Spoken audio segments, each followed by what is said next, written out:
if your everyday choices and the way you live could shape the destiny of your descendants? What if living a healthy and purposeful life also meant healing your family, your kin, your line? Science is now uncovering what ancient wisdom long intuited, that your life is not yours alone. In every choice, you're crafting a legacy etched not just in memory, but in biology. You are leaving biological footprints in tomorrow. The last video about epigenetics as a real Hamingja or karma has been very popular, so here's a follow-up video where I talk about a purposeful and healthy life as a part of the Indo-European gift-giving cycle. We are more than individuals moving through time. We are living links in an ancestral chain, torchbearers of memory, spirit, and biology. The lives we lead don't begin and end with us. Just as the choices and experiences of our ancestors have shaped the bodies we inhabit and the burdens we carry, so too will our own actions echo forward, touching those yet to be born. Modern science is beginning to affirm what many ancient Indo-European traditions already held sacred, that a well-lived life, one rooted in purpose, health, order, and harmony, can influence not just your own fate, but the fate of your descendants.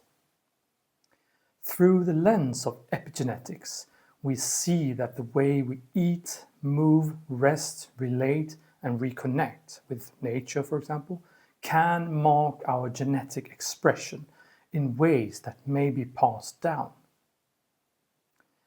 Think of it like this.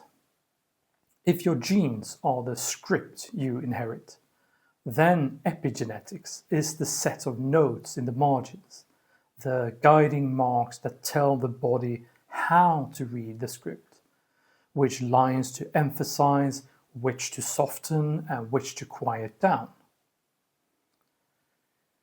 These notes aren't fixed. They can be added, erased, or rewritten throughout life. They act like a director leaning over the script, whispering instructions to the actors. Play this part louder, soften this line, skip this scene for now, etc. The genetic script itself doesn't change, but the performance does. And because these epigenetic notes can influence the biology of eggs, sperm, and early development, your life experiences may affect how the script is performed, not just in you, but in your children as well.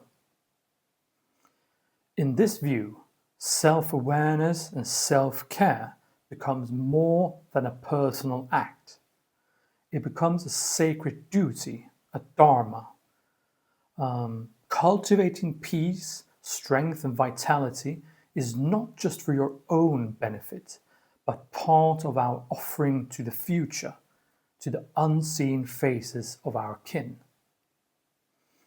By living in alignment with natural rhythms and ancestral values, we not only heal ourselves, we tend the garden of generations to come. Now, there's growing evidence that a healthy, positive lifestyle doesn't just benefit the individual. It can actually influence how genes are expressed in beneficial ways, sometimes across generations. And I'm going to go through some of those things, the most important things we can do to benefit future generations. And we begin with purpose, honor, and epigenetic coherence. Across Indo-European traditions, to live with purpose was a sacred obligation. A life aligned with one's weird dharma or hamingja created inner order, resilience, and meaning. Today, modern biology is beginning to illuminate why this inner alignment is so powerful. A strong sense of purpose shapes the body's internal environment in ways that may influence the next generation at the epigenetic level. A clear, deeply held purpose acts as an anchor for the nervous system. People who feel their life matters in a larger story tend to have lower chronic stress, more stable cortisol rhythms, and healthier inflammatory profiles. Purpose softens the body's alarm systems and strengthens the pathways of calm, coherence, and resilience. These biological patterns are governed by epigenetic mechanisms. So, when purpose in your life reduces stress and increases emotional stability, it creates a more balanced hormonal environment, steadier sleep patterns, and healthier regulations of immune and metabolic genes.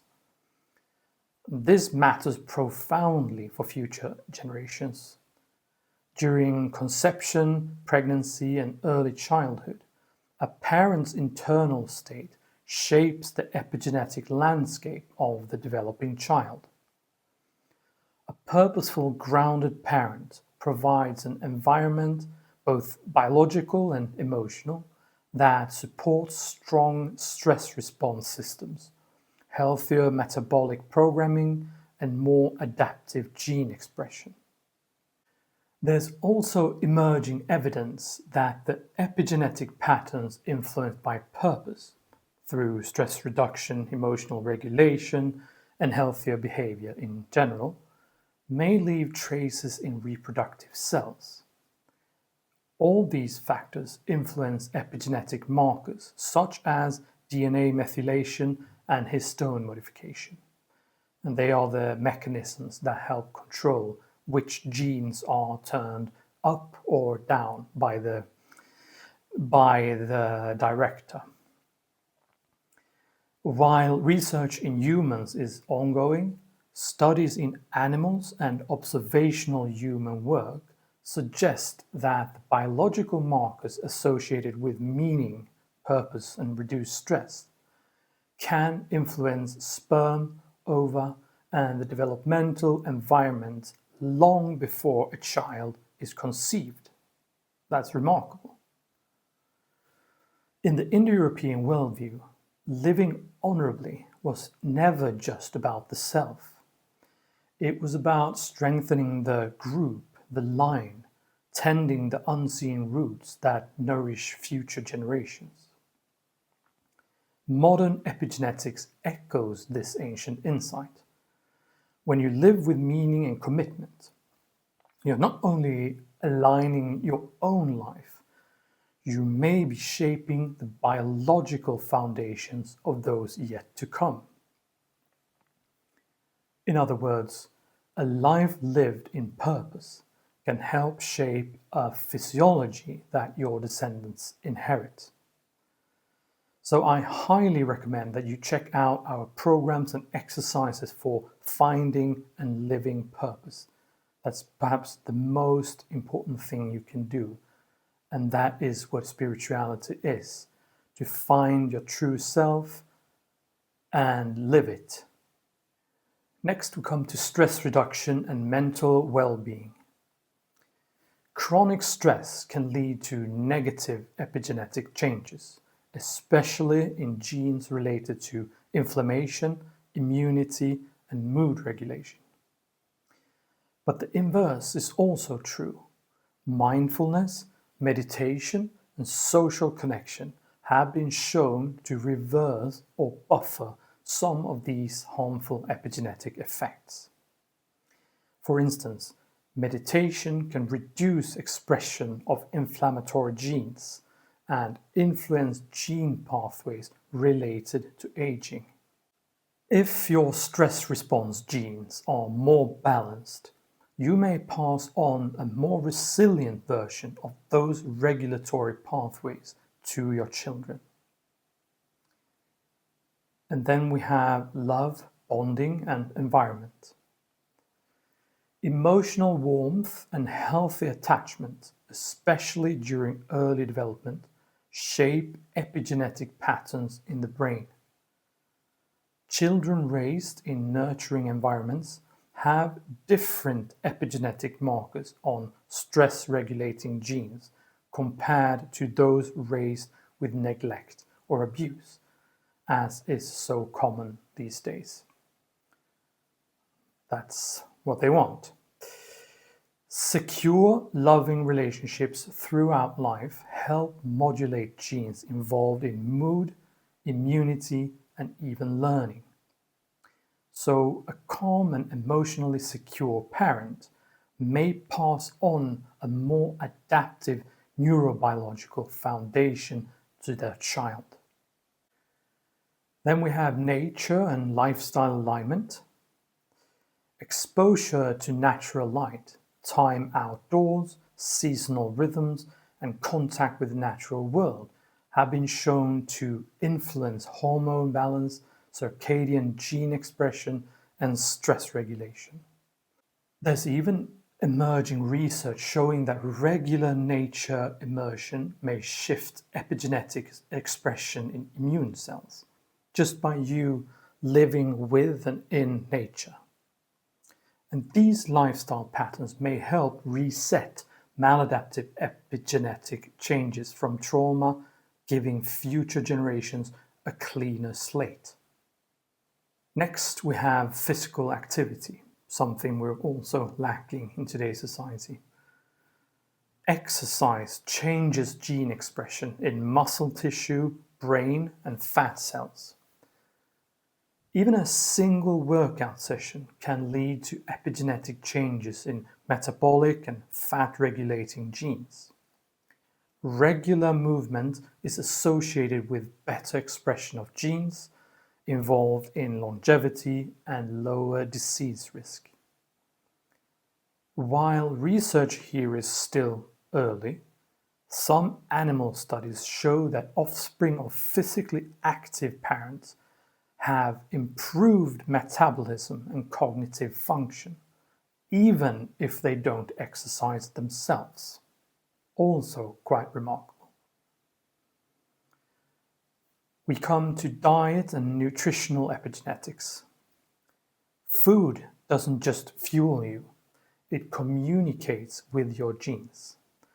In studies with mice, well-fed mothers produced offspring with stronger immune responses and healthier metabolisms, epigenetically.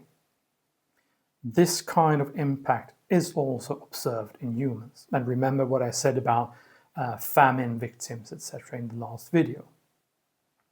So remember crucial nutrients like folate, B12, choline, etc., etc. They all influence DNA methylation, a major epigenetic process that controls gene expression. Diets rich in plants, healthy fats, and micronutrients support protective gene expression, including anti-inflammatory and anti-cancer pathways. And then we come to a very important thing in all this when it comes to epigenetics. To our ancestors, gift giving was never merely an exchange of items. It was a sacred structure that held the world together, a rhythm of giving, receiving, and returning that bound families, tribes, and even the gods in relationship. Each gesture of generosity created a bond that carried obligations, blessings, and honor forward in time. Crucially, these gifts weren't only material. A gift could be protection, guidance, loyalty, wisdom, or the simple stability that allowed a child or a community to flourish. And modern biology now reveals something astonishingly aligned with this ancient worldview. Our lives themselves, the way we care for our bodies, regulate our emotions, nourish our spirits, and pursue meaningful purpose, become gifts that ripple into the biological future. This is not metaphor alone. The ancients taught that gifts must move. A gift hoarded becomes inert, but a gift passed along grows in power. This deeply mirrors what we see in the science of intergenerational biology. Healthy stress responses in parents can promote healthier stress responses in children. Good nutrition affects methylation patterns involved in metabolism and immunity. Physical vitality influences hormonal environments that shape early development. Emotional stability fosters nurturing behaviors that craft a child's epigenetic landscape. Your descendants may never know the individual choices you made. The daily movement, the nourishing meals, the quiet moments of reflection, the decision to live with purpose rather than drift. But their bodies may carry the echoes of those choices. And this is gift-giving in the oldest and the most sincere sense. A transfer of strength, balance, and vitality that continues the ancestral chain. When you live well, you are shaping the biological soil in which future generations will grow. Your purpose becomes their resilience. Your healing becomes their foundation. Your vitality becomes their inheritance. This is gift-giving and reciprocity at its grandest scale.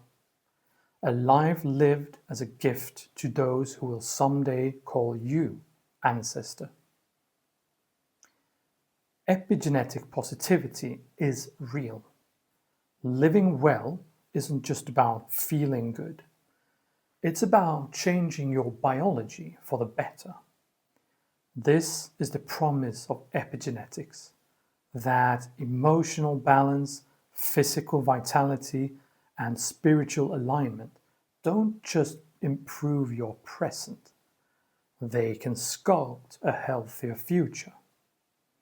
You're not just surviving, you're programming your body to thrive and possibly passing those advantages on. Living well, emotionally, physically, spiritually, doesn't just make you feel better. It's likely altering your epigenome in ways that promote better health, resilience, and emotional balance. They influence the same gene expressions in your children and their children.